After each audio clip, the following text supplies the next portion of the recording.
Now it's time for today's focus on the programme. And just this September, France's National Ethics Committee came out in favour of opening up medically assisted procreation to all women, including, crucially, female couples. Now, since then, several politicians, including the president of France's opposition Republican Party, have stated that they will oppose any form of medically assisted procreation that doesn't include a father. As it stands, though, well, French female couples wishing to start a family, well, they have to go abroad to benefit from artificial inseminations, particularly to neighbouring Belgium, in fact, where the practice has been allowed since 2007. Well, for France 24, Alex Le Bourdon and Dave Keating have this report. Jean a deux mamans. Mes deux mamans s'aiment comme un papa et une maman. Chaque fois que j'ai du chagrin, maman Jeanne me prend dans ses bras. Maman Marie arrive à grands pas et on fait un gros câlin tous les trois. Soon, Hélène will be able to read this story to the little boy that her wife is expecting. Agnès is 5 months pregnant. It was in Belgium that she finally conceived this child after 3 attempts at artificial insemination. Tour de lit. Ah oui, et tu le mets sous le matelas alors. Faut caler le matelas. It's a challenging journey for this French couple who wanted to get married before the arrival of the baby. We got married because we love each other, of course, but yes, the fact that we are married makes things easier. It's almost a prerequisite for having a baby, especially in France. Because to become the mother of this baby, Hélène will have to adopt him. This is the beginning of a complicated administrative process experienced by the many French female couples who use medically assisted procreation abroad. Since your surname is Adam, his name will be Adam, even if afterwards we're obliged to carry out the full adoption procedure. What I read on the internet is that legally the child carries my maiden name, and then once the full adoption has been announced, we choose the surname of the child. To learn more, the couple approached an association in Strasbourg. A priority for both women is to take all the necessary steps so that Hélène has full parental rights. Since Hélène is not officially recognized as a mother, if I die on the day of birth and my family objects to our union, well, they can take the child away from her. These are not immediate concerns for this other couple of French women.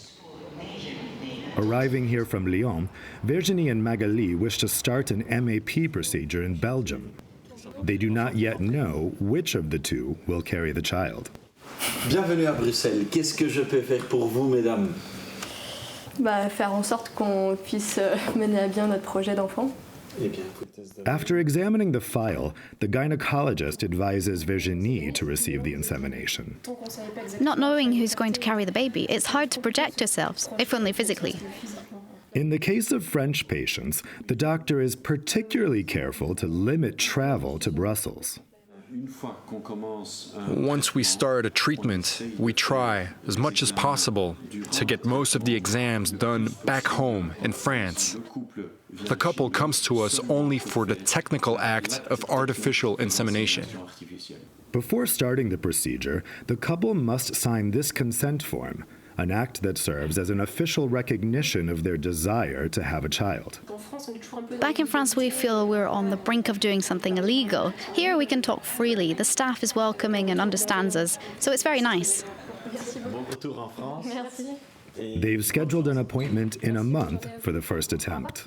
It's clear that what we're doing here, traveling abroad, spending a lot of money, isn't always possible for all couples. People do have this kind of project at heart, but it isn't always affordable. There's a lighter atmosphere for this couple of Belgian women at the beginning of their MAP procedure. Je trouve ça très mignon pour une petite fille, autant pour un garçon. Je préfère l'autre. Bonjour, docteur. Comment allez-vous? Bonjour, très bien, venez. Because Emmanuelle is the youngest, she will carry the child. Initially, Isabeau wanted to be pregnant and had trouble accepting that. But at least in Belgium, for 3 years, legal status has been guaranteed for both mothers, co-maternity.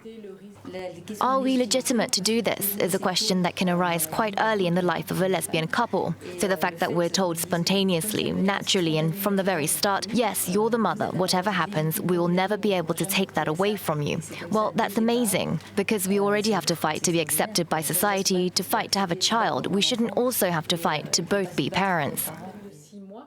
At each attempt at insemination, the couple sign a consent form. It is this document that gives maternity rights to both women. In Belgium, the mother's status of the one who does not carry the child is indisputable. It's as strong as paternity. So in case of problems in the couple, well, I would say the maternity status of both women is ensured. In Belgium, MAP has been open to all since 2007. But it took almost 10 years for the parental rights of both mothers to be recognized without going through an adoption procedure. It took a little more time to accept that filiation, or the line of descent in the legal sense of the term, was no longer strictly limited to the act of conceiving in a genetic or biological sense. Didier and his husband used a surrogate mother in the United States to conceive their daughter. In 2015, this activist welcomed the law on co-maternity in Belgium, but he would like to extend this right to male couples who have become parents through surrogacy.